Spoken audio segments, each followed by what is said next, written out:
No చెప్పడం అనేది అంత సులభం కాదు. నాకు కూడా తెలుసు.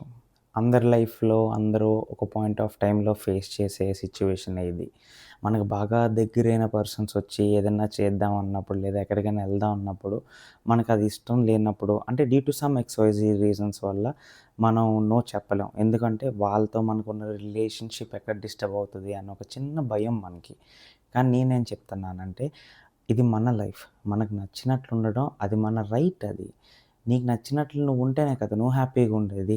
ఒకరి కోసం బ్రతుకుతే అది వాళ్ళ లైఫ్. నువ్వెందుకు వాళ్ళ కోసం బ్రతుకుతున్నావు? At the end of the day ఎవరి లైఫ్‌లో వాళ్ళు చూసుకొని వెళ్ళిపోతారు.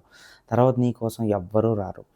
అది ఒక టైం వచ్చినప్పుడు 100% నీ రీల్ సేవ్ చేసుకొని గుర్తుపెట్టుకో.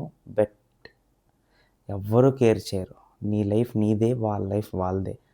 అలాంటోళ్ళ కోసం ఇప్పుడు నువ్వు నో చెప్పకుండా ప్రతిదానికి తానా తందానా అంటే లాస్ట్‌కి పోయేది నీకే ఏదన్నా సరే.